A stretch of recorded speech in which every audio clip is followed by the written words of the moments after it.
Olá, boa noite. Nosso convidado já está aqui. Vamos esperar mais pessoas entrarem para poder adicioná-lo.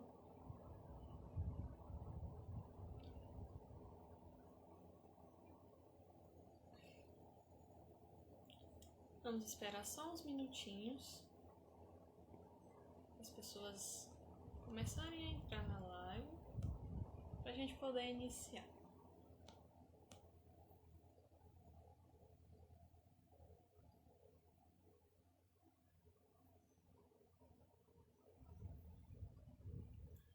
Vocês que já entraram, esse aviãozinho aqui embaixo, vocês podem enviar para mais pessoas essa live para que elas possam assistir com a gente. Me digam aí se o meu microfone tá bom, se a minha imagem tá boa.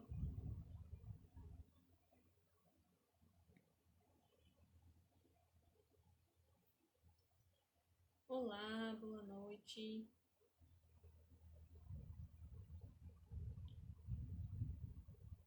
Nós nos atrasamos um pouquinho, mas a parte dessa vida na internet acontece. Só uns minutinhos de atraso, mas faz parte. Estão me ouvindo bem? Que bom.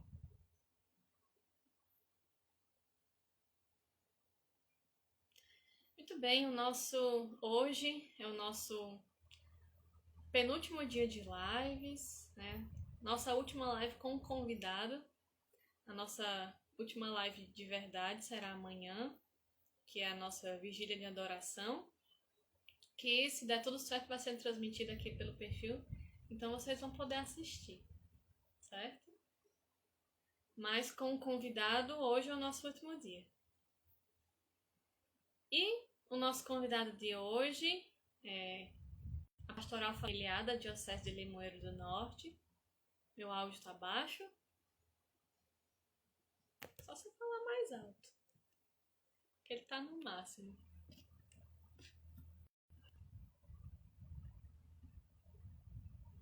Deixa eu aumentar aí o seu celular, Cleiton, para ver se sou eu mesmo ou se é você. Sim, como eu dizia, o nosso convidado de hoje é a pastoral familiar da Diocese de Limoeiro do Norte e o representante da pastoral vai ser o diácono Diogo, diácono da nossa diocese, em breve padre da nossa diocese, e ele vai conversar com a gente um pouquinho sobre uma temática muito interessante, que é anunciar o Evangelho da Vida.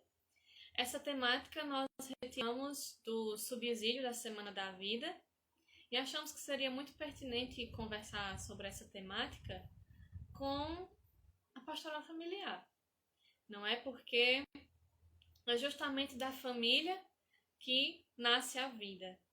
Então, nada mais justo do que convidá-los para fazer esse momento com a gente.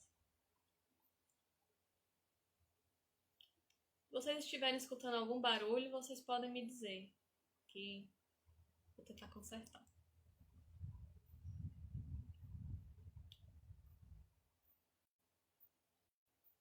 Muito bem. Vão enviando a live para mais pessoas. Nós vamos iniciar em alguns instantes. Eu vou fixar o nosso tema aqui, para quem for entrando saber o que é. Deixa eu me lembrar.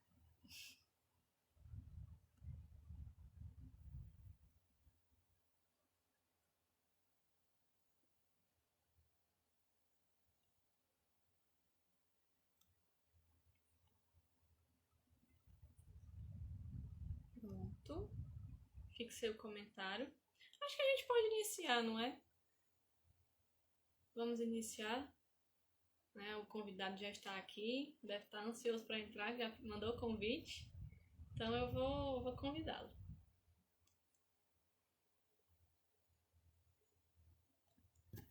Opa! Ai, meu Deus. Pra não cair de novo.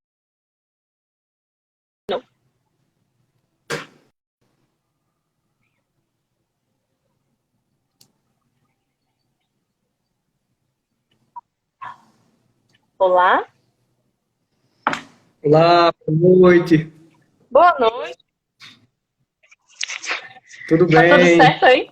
Eu estou ainda aprendendo ainda como é esse negócio de live. Então, eu demorei um pouco aqui para entender. Faz parte. A primeira vez é sempre assim. Sim, Tá me estou ouvindo escutando bem. bem? Meu áudio Que também bom. está bom. Eu Vocês acho que o escutam bem o meu diálogo? áudio, a minha imagem, o pessoal puder dar um retorno aí. Para mim está. Tá bom, então. Para mim está. Ok.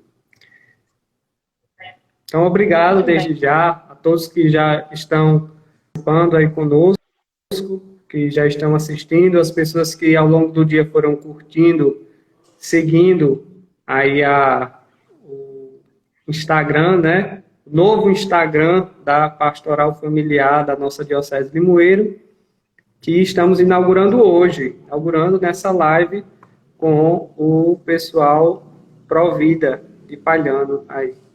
Então é a live inaugural do nosso Instagram. Muito bem. É muito importante a gente entrar nessa vida das redes sociais. É útil, de vez em quando. Muito bem, acho que a gente pode Sim, começar, não é?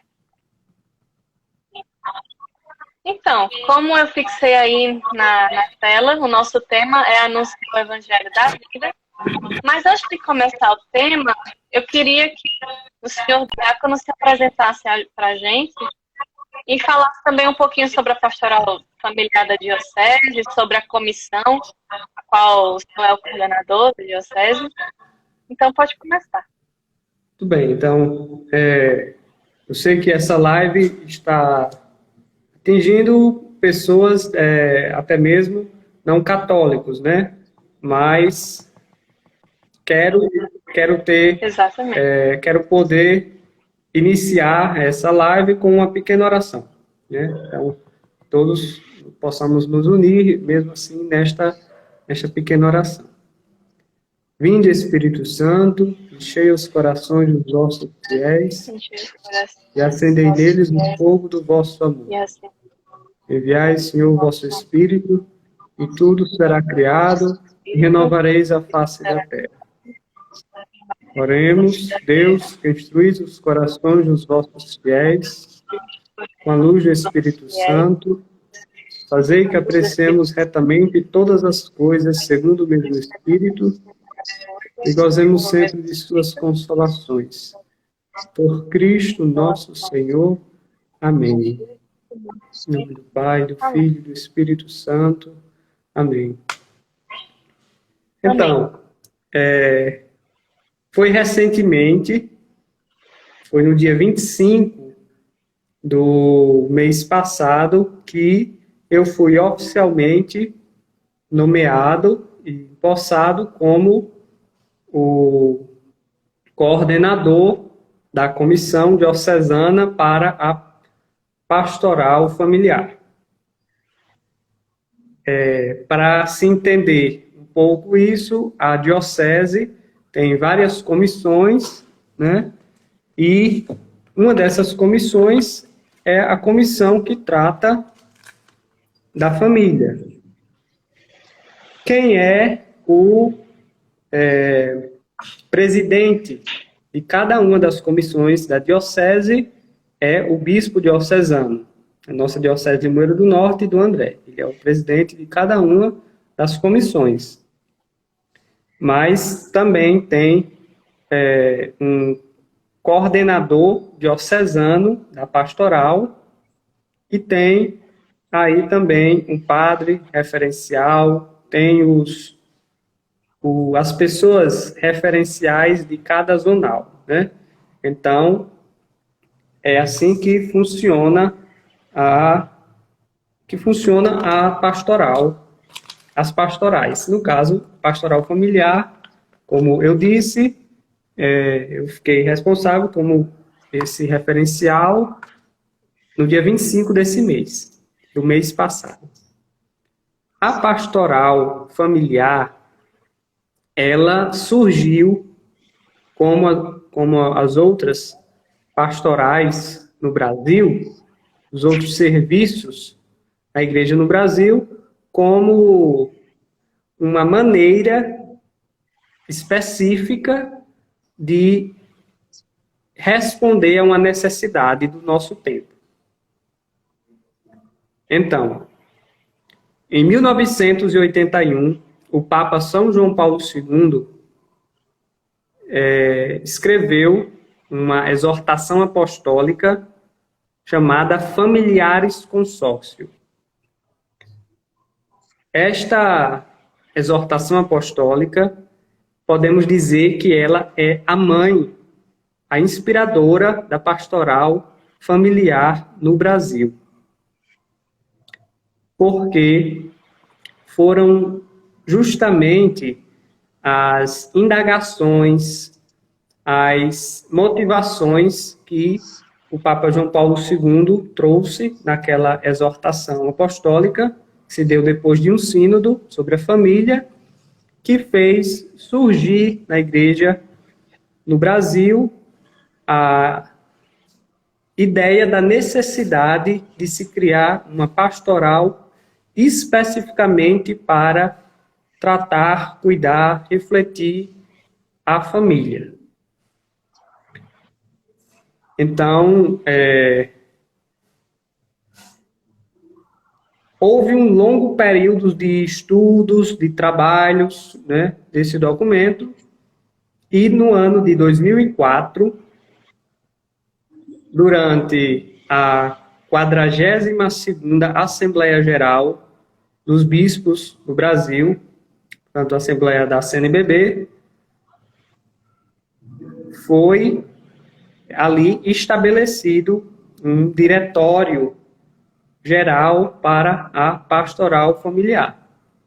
E ele trouxe, naquela época já, pontos tradicionais do ensinamento da igreja sobre o matrimônio, a família e também diversas questões, na época, né, emergentes, sobre a vida, a dignidade da pessoa e a instituição familiar.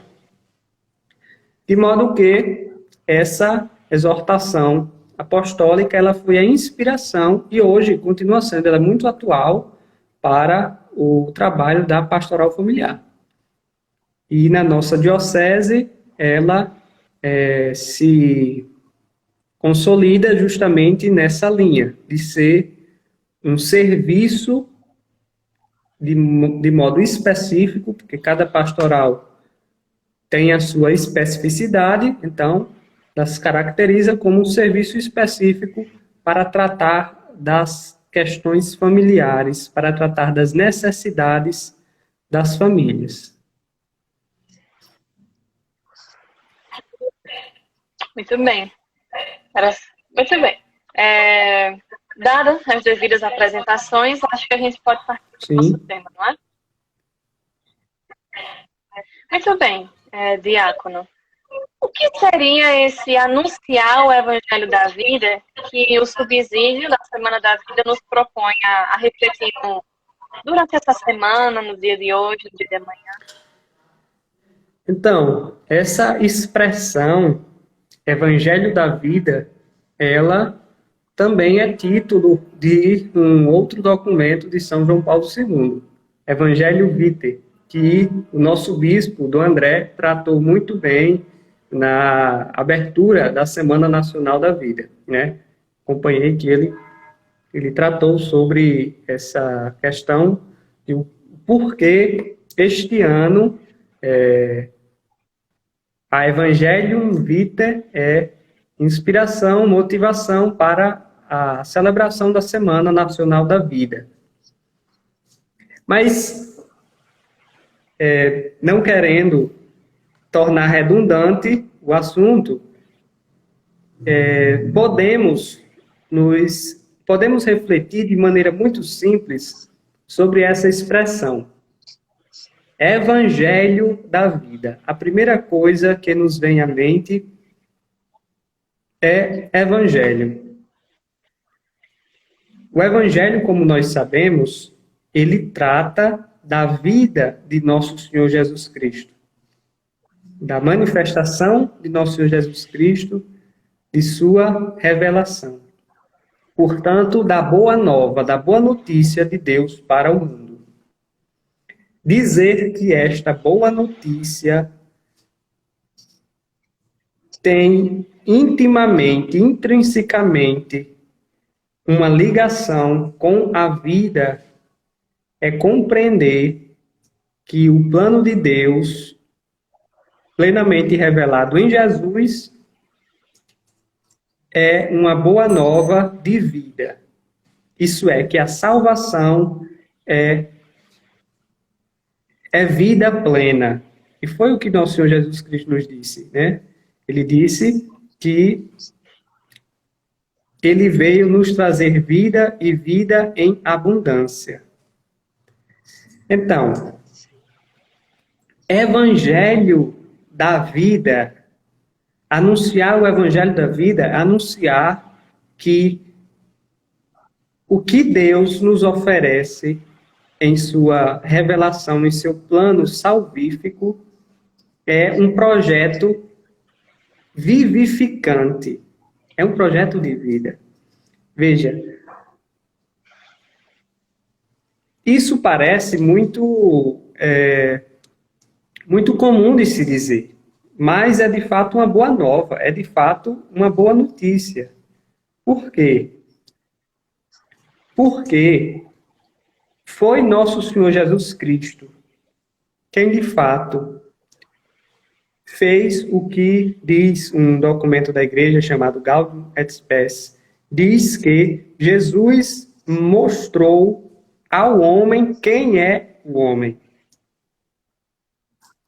Então, pense você que em diversas visões de mundo, não só na época de Jesus, mas também hoje, há diversas visões de mundo e de ser humano onde a vida é relativizada. E muitas vezes, onde a vida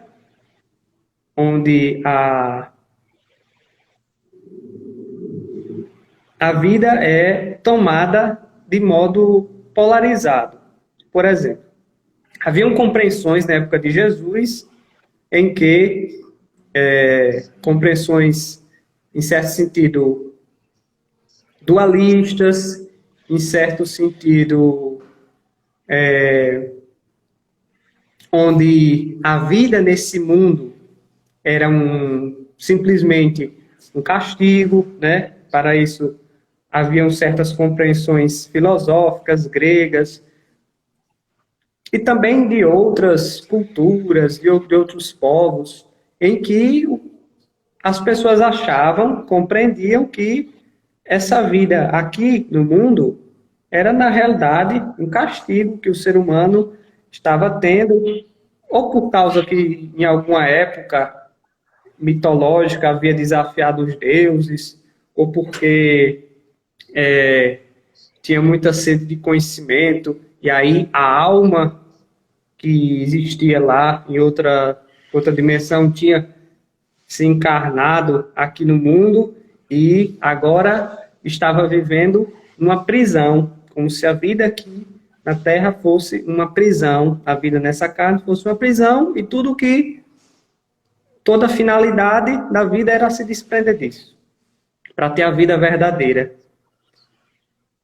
Ora, se nosso Senhor Jesus Cristo, que é a segunda pessoa da Santíssima Trindade, já existia desde sempre e para sempre com o Pai e o Espírito Santo, escolheu se fazer ser humano, escolheu viver a nossa vida, e a encarnação está aí no centro do Evangelho, no centro da boa notícia, no centro da revelação da vontade de Deus para nós. Se nosso Senhor Jesus Cristo assim o escolheu, é porque, de fato, essa vida não é um castigo, mas é um presente. É um presente de Deus. Por mais que a gente tenha amassado o presente com o pecado, por mais que a gente tenha desvalorizado o presente, mas continua sendo, né? E nosso Senhor Jesus Cristo, de fato, manifestou isso, tornou isso claro, porque Ele veio viver a nossa vida. Ele veio viver a nossa vida, não a vida dos anjos, a nossa, de seres humanos. E essa é a grande notícia, é o Evangelho. É que Deus assumiu a nossa vida neste mundo, com as suas limitações todas. E isso nos manifesta o que de fato é a vida. Uma boa notícia, um presente, um dom de Deus. E por isso ela deve ser valorizada. Por isso ela deve ser respeitada. Porque Deus a assumiu em si. Porque Jesus Cristo, nosso Salvador, tomou isso para si, para como próprio, como algo que ele uniu à sua divindade e transformou, porque ele ressuscitou e transformou essa vida, a elevou de sua condição natural para uma condição sobrenatural, para uma condição muito mais excelente. Então, se a vida em si já é um dom, o Evangelho, a revelação de Deus, a encarnação do Verbo de Deus, elevou isso a um patamar inimaginável. E nós só podemos anunciar isso, né? É uma das missões da pastoral familiar e de todo cristão, é reconhecer que isso está no centro, na raiz da revelação de Deus para nós e anunciá-lo. Porque algo que é maravilhoso, a gente não pode querer só para a gente, né? Tem de dizer para os outros, olhem, vejam o que você está fazendo da sua vida, o que estamos fazendo da vida que Deus nos deu, porque Jesus a assumiu para si, então, nós estamos participando da vida de Jesus.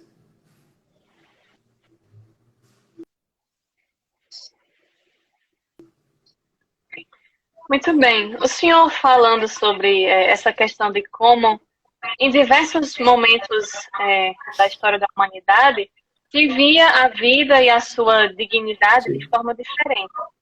Então, o senhor poderia falar para a gente qual a visão da igreja?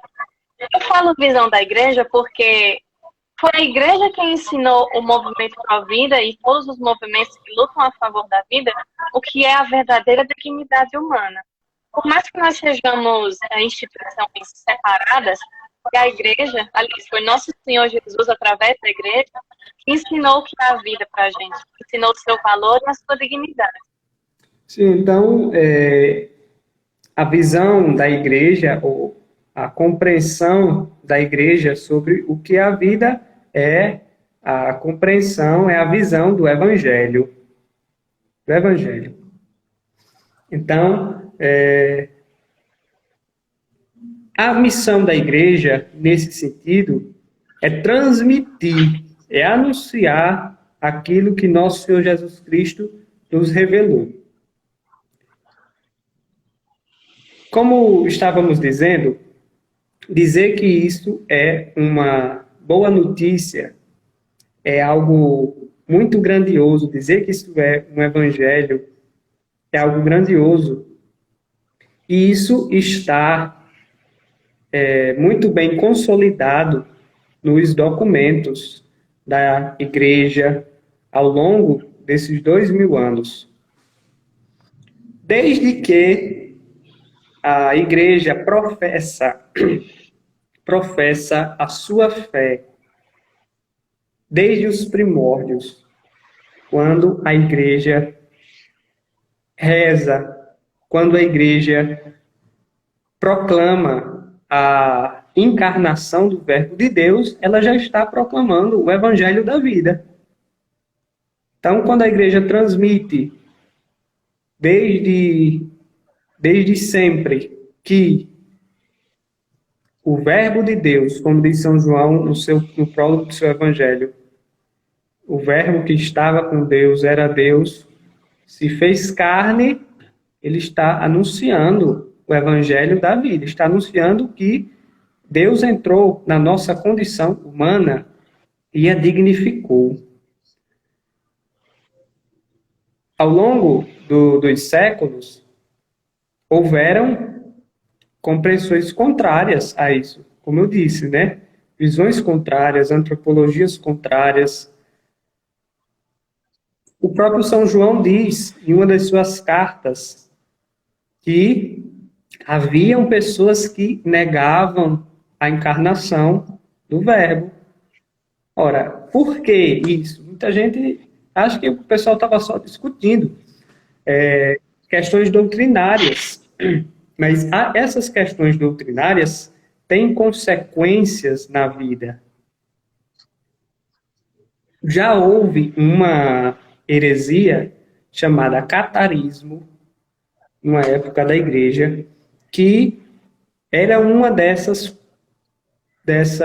compreensões dualistas que achavam que tudo que dizia respeito à matéria, à vida material, à vida corporal, havia sido a criação de um Deus mau, antagônico a um Deus bom. E que, portanto, essa vida corporal, essa vida nesse mundo devia ser desprezada. Houveram grupos que afirmavam essas ideias, que ficou conhecido como catarismo, e que chegaram em determinados países, em determinadas circunstâncias, a tomarem a prática do aborto como uma virtude. Porque diziam, se essa vida aqui no mundo é uma vida, criação de um Deus mau, se essa vida material é antagônico ao projeto de um Deus bom, então a gente está fazendo um favor, não deixando as crianças nascerem. Estamos fazendo uma obra boa, não deixando as crianças nascerem. E praticavam o aborto. Essa heresia foi muito combatida pela igreja. E foi graças à igreja que isso foi extirpado, que isso cessou. São Domingos de Gusmão foi um grande combatente contra esta heresia cátara, especialmente em sua ramificação albingense. E a visão da igreja é essa que provém do Evangelho, que provém daquilo que Deus fez. Desde os tempos apostólicos, quando nós professamos no credo a cada domingo que cremos em Jesus Cristo, seu único Filho, que foi concebido pelo poder do Espírito Santo e nasceu da Virgem Maria. Então, a visão da igreja que está contida em sua profissão de fé, na profissão de fé dos apóstolos, e que nós transmitimos e professamos a cada domingo e nas solenidades, nós dizemos que no âmago da nossa fé está a manifestação de que nosso Senhor foi concebido pelo poder do Espírito Santo. Isso é muito grande. Essa pequena expressão, concebido e nasceu, ela ela guarda um tesouro muito grande da nossa fé.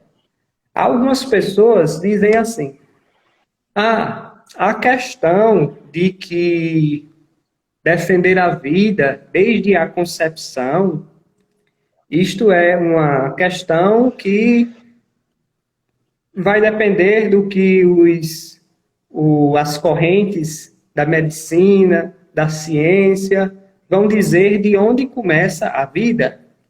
Que alguns dizem, a vida começa com o batimento cardíaco, outro vai dizer, não, a vida começa com determinadas semanas. Depois do nascimento. Há quem diga, né, que a vida não só começa depois do nascimento. Mas, na visão da igreja, que está contida no símbolo da fé apostólica, está dizendo, nosso Senhor Jesus Cristo foi concebido pelo poder do Espírito Santo. Isso quer dizer que o Verbo se uniu à natureza humana no momento da concepção. Que momento foi esse? O momento em que, no ventre de Maria, ainda de maneira informe, ainda de maneira, como diz o Salmo, antes que te formastes no ventre de tua mãe, eu já te amava. Eu já te amava. Então, ainda naqueles primeiros momentos, diferentemente de todos os outros seres humanos, que para que possa acontecer a união de alma e corpo, alma e matéria, como diz o catecismo da igreja, se faz necessário ter a união de um espermatozoide com um óvulo. No caso de nosso Senhor Jesus Cristo, que não teve a participação humana na sua gestação para a geração de sua natureza humana. Toda a natureza humana de Jesus veio de Maria. Então, e lá foi gerada, lá foi gestada. Então, a gestação do Verbo de Deus aconteceu de maneira milagrosa. Gestação na carne, de maneira milagrosa, como nos diz os santos evangelhos, né, especialmente São Lucas, nos dizendo isso nas palavras do anjo Gabriel. Para Deus, nada é impossível. Então, mas ali já estava o Verbo de Deus. Ali já estava a gestação. Tanto que nós celebramos a festa da Anunciação. E está aí. Nós celebramos o que cremos. Celebramos, isso é uma máxima da igreja, né? Lex credendi, lex orandi, né? E lex orandi, lex credendi. O que nós rezamos é aquilo que nós cremos. O que nós cremos é o que nós rezamos. Portanto, essa é a visão da igreja. E o maior argumento da nossa fé contra o aborto não é um argumento científico, é um argumento de fé. É que o Filho de Deus estava sendo gestado no ventre de Maria. Ele viveu por 9 meses no ventre de Maria. O nosso Salvador foi concebido e nasceu da Virgem Maria, né? Então, quando o Evangelho nos conta que Maria, depois de ter recebido o anúncio do anjo da encarnação do Verbo, foi visitar sua prima, Isabel. Por revelação do Espírito Santo, Isabel já sabia que Maria estava grávida e disse: como posso merecer que a mãe do meu Salvador me venha visitar? Ora, a união do Verbo com a matéria no ventre de Maria tinha acabado de acontecer. Ela tinha recebido o anúncio do anjo e tinha viajado. E Isabel já estava com 6 meses. Mas, por graça do Espírito Santo, Isabel reconheceu que ali já estava o seu Salvador. Já estava o seu Salvador sendo gestado, né? O seu Salvador sendo alimentado pelo cordão umbilical que o ligava à sua mãe. O seu e o nosso Salvador envolvido no líquido amniótico. O seu Salvador aquecido ali no ventre de de Nossa Senhora, de sua prima Isabel, né? A nova arca da aliança. Então, esse é o argumento maior de nossa fé católica. É que isso está no centro, no âmago da nossa fé, da nossa vida de fé. Muito bem, Diácono. Agora eu gostaria que o senhor comentasse sobre, novamente, sobre a visão da igreja sobre os ataques que a vida vem sofrendo durante o nosso século, digamos assim. O senhor comentou sobre a heresia e as justificativas desta heresia, destas práticas, e eu me lembrei de um dos argumentos que as pessoas utilizam para a aprovação do aborto, que é: para que vir para o mundo se vai sofrer, não é mesmo? Então, eu gostaria que o senhor comentasse sobre a visão da igreja, não somente do aborto, mas também de outras práticas que são contra a vida, como a eutanásia, por exemplo. Sim, o Evangelho, ele tem um poder transformador, né? Ele tem um poder transformador. Porque há diversas compreensões que são antagônicas, né, ao Evangelho da vida. Isso é a boa notícia que nós anunciamos. E não é fácil. E me parece que cada vez mais se tem tendido para aceitar visões que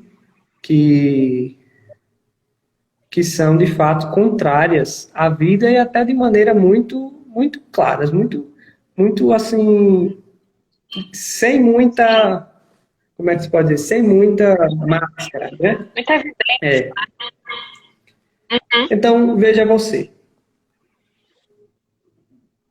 Assim, eu poderia fazer uma lista de diversas práticas contrárias à vida, com justificativas de o porquê que a igreja é contrária a isso, mas tem uma coisa que eu prezo muito, é o sentido comum.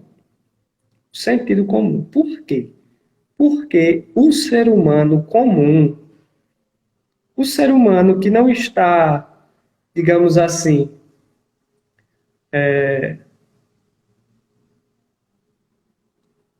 hipnotizado pela mundanidade, essa expressão o Papa Francisco gosta muito de dizer, mundanidade, que não está ideologizado por tendências mundanas, ele consegue, mesmo sem ter estudado teologia, sem ter estudado filosofia, ele consegue perceber de cara dizendo: isso aí está errado. Isso aí está errado.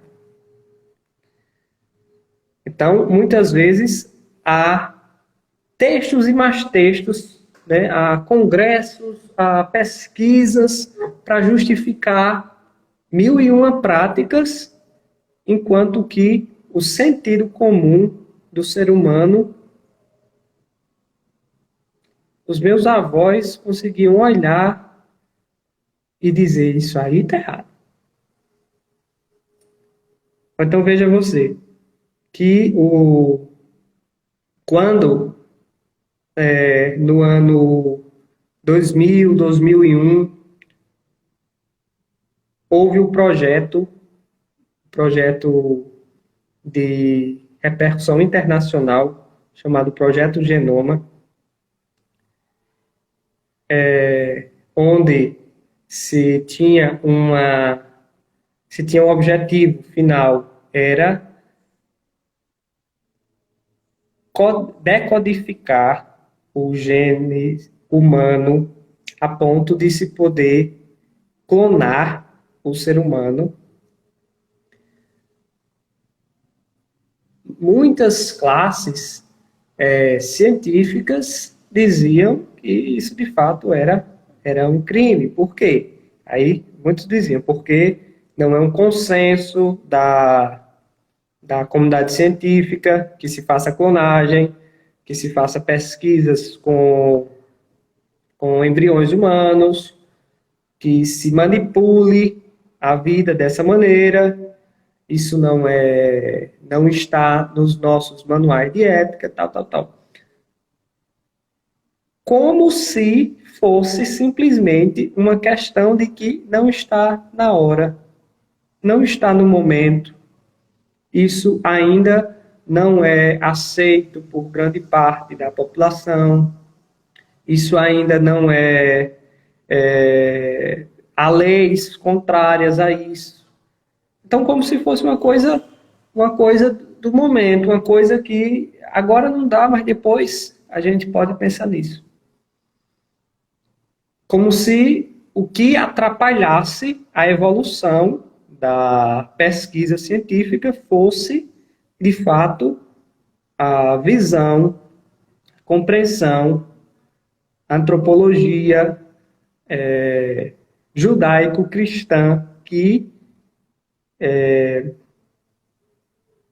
moldou a nossa civilização ocidental, moldou nossas leis, moldou nossa ética, né? Então, como se fosse isso que estivesse atrapalhando.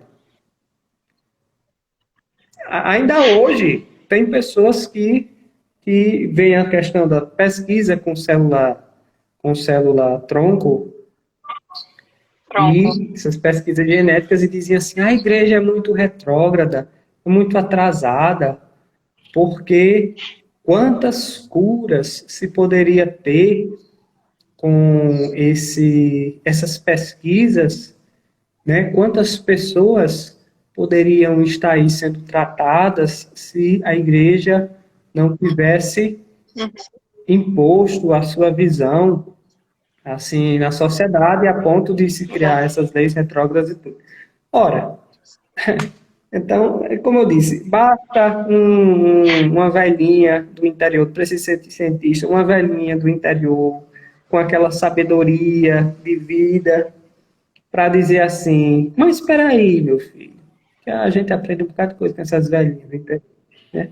Espera aí, meu filho, qual é o objetivo, qual é a função disso aí? Porque é uma questão muito prática, né? Qual é a função disso aí?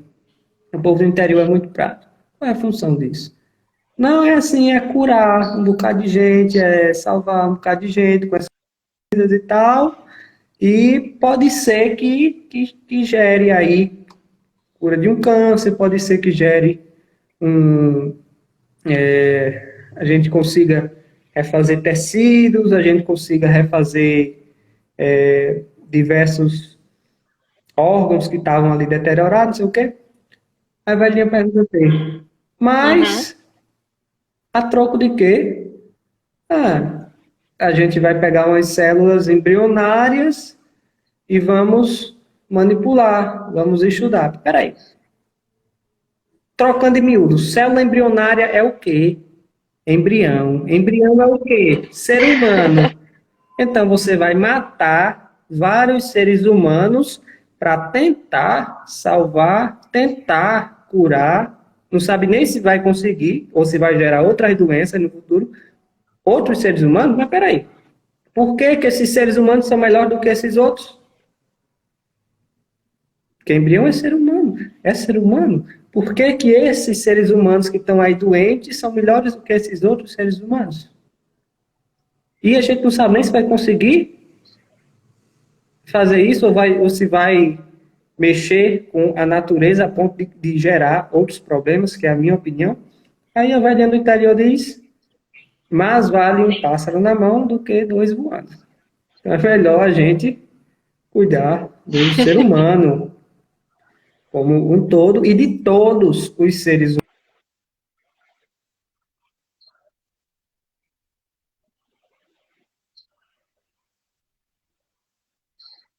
Tentar ali garantir pesquisas para outros. E diga-se de passagem, são pesquisas milionárias e que só chegariam, de fato, esses resultados para milionários, né? Não chegariam para todo mundo. Então, o Evangelho da Vida, ele bate de frente com a cultura da morte. Com a cultura da morte. E é a cultura que coloca a culpa na igreja, que coloca a culpa na compreensão, no modo de ver as coisas judaico-cristã, que forjou, que moldou, que consolidou a nossa visão ocidental, nossas leis, nosso direito, e que tem sustentado que, em vez de ser o problema, é o que tem chamado a realidade. É o que tem sustentado, o que tem chamado a realidade para dizer temos que cuidar da vida, mas da vida toda. Essa eu acho também a grande questão do movimento Pró-Vida, né? Que é um dos nossos pontos de encontro com a compreensão da igreja. Que as pessoas dizem assim, são contrárias ao aborto, e essas mães que uma mãe adolescente que engravidou por um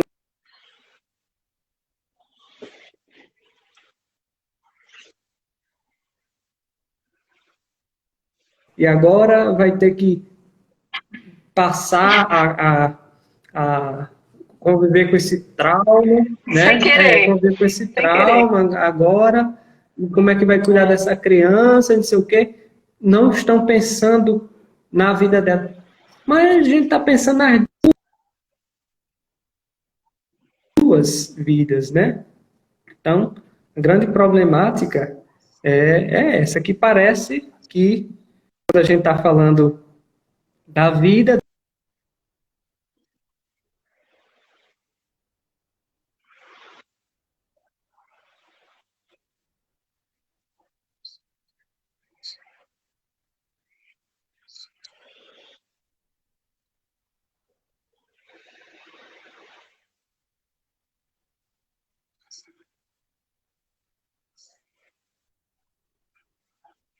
de ambas as partes, né? De ambas as partes. Então, por exemplo, a questão da eutanásia. Isso é um problema que eu tenho observado muito. Pode falar, pode falar. Então, eu ia falar da questão da eutanásia, né? A eutanásia é como se fosse em muitos casos, até em alguns países, é uma maneira de as pessoas, a nossa geração, se livrar de uma pessoa que não está mais trazendo uma contribuição financeira para o Estado, né? Que está sendo sustentada pelo Estado, pela aposentadoria, não está mais sendo útil. A mentalidade mecanicista, né? Descartável, enquanto que defender o Evangelho da Vida, defender as duas vidas, mas especialmente a dos ameaçados. Por isso algumas pessoas dizem assim, vocês pró-vida, vocês da igreja só falam do nascituro, só falam do nascituro, mas não se importam com a mãe, mas não só falam contra a eutanásia, mas não se importam com o outro. É porque o Evangelho da Vida, o Evangelho que nosso Senhor Jesus Cristo nos trouxe e que é a base da nossa fé e da nossa luta, que a gente não precisa de ideologia para lutar pela vida, a gente tem o Evangelho. A base da nossa luta, ela e o bom senso. O Evangelho, que é por todas, mas especialmente pelos ameaçados, pelos injustiçados. Especialmente. Tem até uma expressão que tem entrado na compreensão, nas reflexões, que é de nós optarmos por aqueles que estão mais pobres, mais desfavorecidos. Ora, tem uma pessoa, tem algum ser humano, por acaso, mais pobre de defesa do que o nascituro? O mais pobre dos pobres, portanto, tem que ser defendido sim, mais pobre dos pobres. A gente tem que fazer uma opção pelos menos favorecidos, pelos que estão precisando de defesa. A gente tem que defender quem está precisando de defesa. Claro que o Evangelho da vida, o Evangelho, ele é uma compreensão global. Por quê? Porque se a gente está lutando pelo nascimento de alguém, o nascimento com qualidade, né, o nascimento com humanização, o nascimento não de qualquer maneira, então estamos aí declarando que a vida é importante. Mas não é só o momento do nascimento. Está intrínseco a isso que é a vida toda. Por isso, a luta também da pastoral familiar por políticas públicas para defender, desde a concepção, a vida até o seu término natural. Não é só o nascimento e o término natural. É desde o nascimento até o seu término natural. Então, dizer que é uma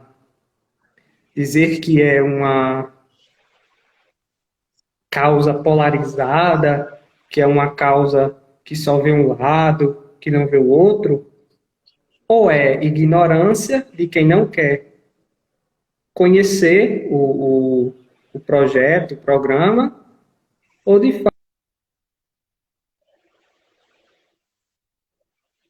de não querer reconhecer a realidade dessa necessidade de se fazer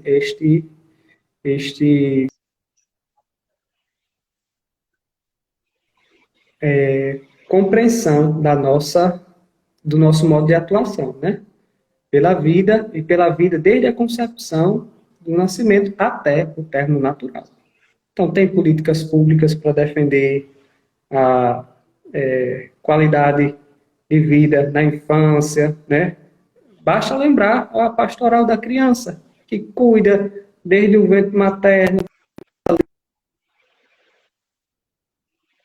da gestante, vai cuidando de quando está nas primeiras fases da vida. Tem as escolas, a igreja tem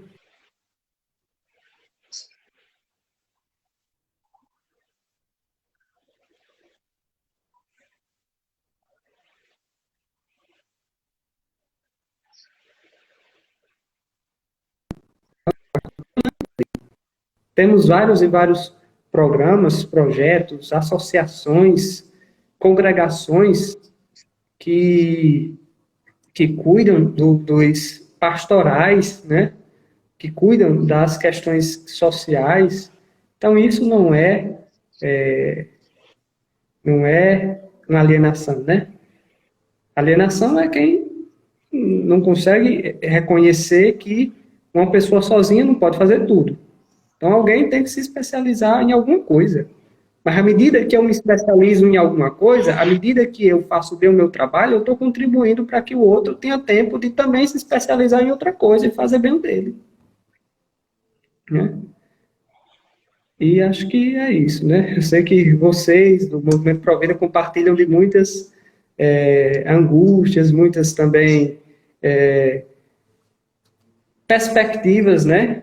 Como nós, porque é um tema que envolve a sociedade, envolve todos os homens de bem, né? Envolve todos os homens de bem nesse sentido. Exatamente. E como eu gosto sempre de repetir, nos acusam muito de só ficar falando, falando, falando, mas no final das contas, quem de fato faz algo pelas mulheres, pelas crianças que estão passando por essas situações somos nós.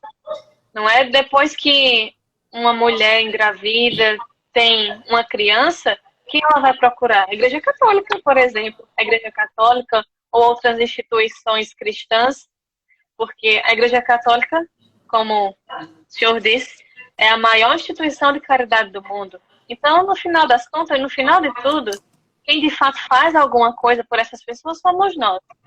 Então, acho que é isso. Não tem por que se preocupar com as coisas que os outros falam do nosso movimento, falam da igreja, porque as pessoas que de fato precisam da nossa ajuda, elas vêm ao nosso encontro, nós vamos ajudá-las. Então, Diácono, acho que para finalizar, o senhor pode falar para a gente como que nós, né, nós enquanto movimento, e também para as pessoas que são cristãs, católicas que estão nos assistindo, como nós podemos anunciar este Evangelho da vida? Então, primeiro, como estamos falando para pessoas diversas, né? Católicos, não católicos, cristãos também. Primeira coisa é que o Evangelho é uma mensagem universal, né? Ele é para todos. A boa notícia de Deus é para todos. E essa é para nós uma mensagem de consolação, né? Porque imagine que nós, a grande maioria de nós, não somos do povo da primeira aliança, né? Então, a nova aliança fundada em Jesus Cristo, portanto, o Evangelho, foi o que permitiu que nós pudéssemos participar deste novo povo de Deus. Como anunciar isso? Como eu disse há pouco, ninguém consegue fazer tudo sozinho. A gente só consegue fazer uma parte, né?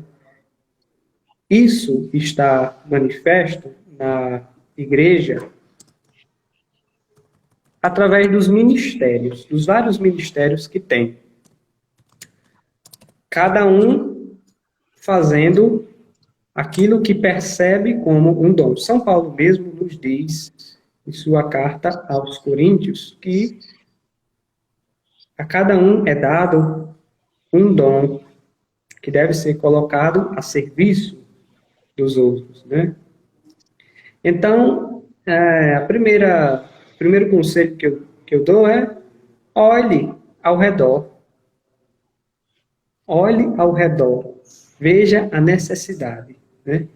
Porque a gente é vendo a necessidade que nós conseguimos perceber a que é que Deus está me chamando. A que é que Deus está me chamando? Às vezes as pessoas perguntam, será que eu tenho um dom, uma missão nesse mundo? Né? Para que esta reflexão não seja de maneira nenhuma intimista, não seja um monólogo de você, com seus próprios pensamentos, o grande conselho é: olhe ao redor. Tem alguém precisando? Tem alguém necessitando? Tem algo surgindo dizendo para você: eu poderia ajudar nisso aqui? Se tem, se você se identifica, se você se percebe aí, né? Por exemplo, se alguém nas nossas comunidades, alguém que nos está ouvindo, conhece alguma pastoral, conhece a pastoral da criança, conhece a pastoral do idoso, né? Conhece as pastorais sociais, conhece algum movimento como o Movimento Provida, e diz: eu poderia ajudar nisso. Mas eles estão vendo só determinada parte, é pastoral do idoso, é o idoso, é cuidando do idoso.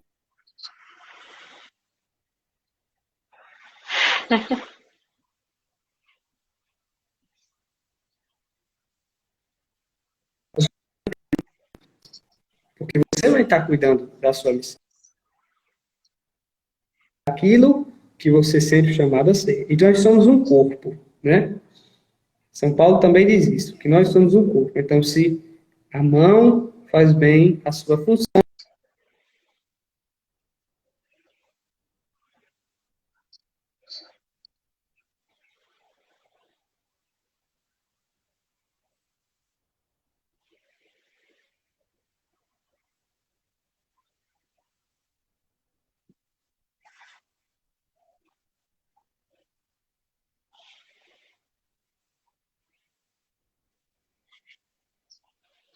se identifique com algo, olhe ao redor. Quando a gente olha ao redor, a gente sai.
Acho que ele travou.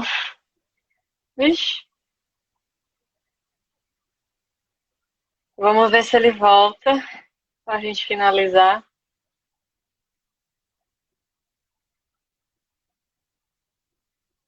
Vamos ver se ele volta para a gente finalizar. Vamos esperar aí um pouquinho. Se tivesse de internet, talvez ele não volte. Mas eu espero que ele volte.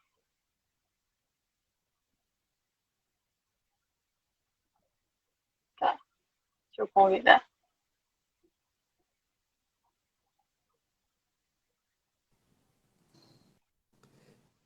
Eu pensei que Voltou? o negócio tinha dito, já falou demais, vamos terminar. Então, eu estava justamente procurando aqui a oração do Ainda Natura temos para um a gente tempinho. finalizar, né? Eu Sim, estava sim. tentando pegar aqui. Mas você agora pode falar, porque eu tomei todo o seu tempo, enquanto eu me encontro. Mas só me tire Não, uma dúvida. Você não. cochilou, foi Ah, enquanto eu falava?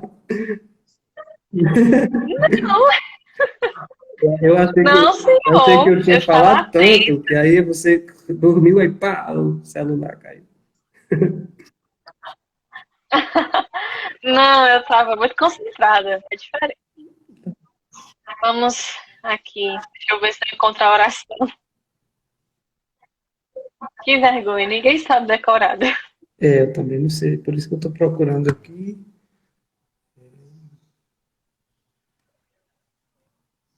Se você encontrar antes de mim, pode abrir. Tá bom, também estou procurando. Tudo bem. Então, desde já, para todos os que nos acompanharam, muito obrigado e que possamos, cada um de nós, naquilo que acreditamos que é como nós podemos contribuir, anunciar esse grande mistério que faz parte da nossa fé, que é um evangelho, que é uma boa notícia, né? De que Deus se fez ser humano como nós, assumindo nossa vida em tudo, menos o pecado, e que isso é uma grande notícia para todos, e que transforma, e que vai contra a cultura de morte do mundo. Achei. Muito bem. Antes disso, eu só queria fazer nossos agradecimentos também. Nós agradecemos a sua colaboração, se disponibilizou a participar aqui conosco, mesmo estando muito ocupado, que eu sei, mas a gente fica muito feliz e agradece muito. E espero que na próxima live o senhor volte aqui como padre já. Rezem por nós desde já, né? Peço as orações de todos. Então, acho que podemos rezar, então. Nossa proteção está no nome do Senhor, que fez o céu e a terra. Que fez o céu e a terra. Nós os louvamos, Senhor, Deus da vida. Vossas mãos nos modelaram, eterno. Nós os agradecemos pelos nossos pais e todas as pessoas que cuidam da vida desde o seu início até o seu fim. Em vós somos, vivemos e existimos. Abençoai todos e todas que zelam pela vida humana e promovem. Abençoai as gestantes e todos os profissionais de saúde. Dai às pessoas e às famílias o pão de cada dia, a luz da fé, do amor fraterno. Nossa Senhora Aparecida, intercedei por nossos nascituros, nossas crianças, nossos jovens, nossos adultos e nossos idosos, para que tenham vida plena em Jesus, que ofereceu sua vida. Amém. Por fim, queremos convidar todos amanhã, no dia 7, né? Foi enviado para a nossa diocese, para os párocos, para as paróquias, um roteiro de vigília pela vida, porque no dia 8 celebramos o dia do nascituro, né? Então, aí somos convidados a celebrar essa vigília pela vida. Os que podem vão fazer diante do Santíssimo Sacramento, um momento de oração, né? Os que não podem, tem o PDF aí que podem acessar em casa, nas famílias, né? Para fazer essa oração, esse breve momento. O que importa é que amanhã todos nós nos unamos nessa oração pela vida, essa vigília pela vida, e dia 8 celebrar nas comunidades, nas paróquias, o dia do nascituro, né? Os grupos diversos, pedimos que mandem para nós, né? Podem mandar para meus contatos pessoais, por enquanto a gente está organizando as questões mais oficiais da Pastoral Familiar, as fotos, os pequenos vídeos dos movimentos, das iniciativas que forem ter no dia 8, né? Um panfletaço, uma pequena procissão, acender velas, que é um dos sinais de esperança que se tem aconselhado, acender vela no dia 8, fazendo oração pelo nascituro, e as outras iniciativas, né? Palestras, momentos de conscientização, enfim. Então, mandem as fotos que a gente vai produzir um pequeno apresentação para comemorar, né? Esse primeiro ano de Semana Nacional, de celebração da Semana Nacional da Vida, aqui de maneira mais orgânica e mais geral na nossa diocese, né? Através da pastoral familiar. Obrigado a vocês do Provida Palhano. Deus abençoe vocês todos. Obrigado aos que nos assistiram, né? Os que nos acompanharam aí, os que ainda vão ver, não sei se fica gravada essa coisa. Então, depois os que nos acompanharem também podem desde já, muito obrigado, e a todos peço orações e deixo a minha bênção. Que Nossa Senhora, Mãe da Vida, nos ajude. Amém, muito obrigada. Amém. Muito obrigada novamente e até mais. Muito obrigada a todos que assistiram e fiquem com Deus. Tchau.